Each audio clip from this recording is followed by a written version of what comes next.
Hello everybody and welcome. In this video I am going to show you how to switch between input modes on your speaker Edifier D32.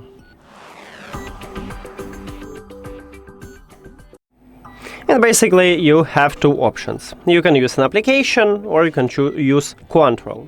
Let's get started by use the application. You need to open Edifier Connect app, and of course you need to add your speaker to the application. Then you will see the same menu, and right here the first line we have input sources, so click at this line.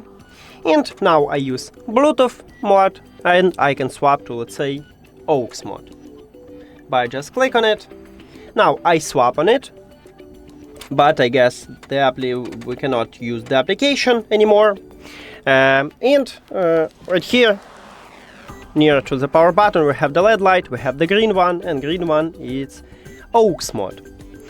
So to switch between these modes using control, you need to press one time at the power button. Right now we have a green one, then I press again, we have the red one, it's for USB mode, so if you use USB-C to USB-C, then we have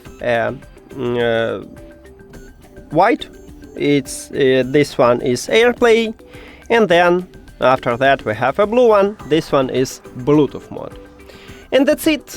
Thank you for watching this video. If you found it helpful, please consider subscribing to the channel and leave the like on the video. See you later!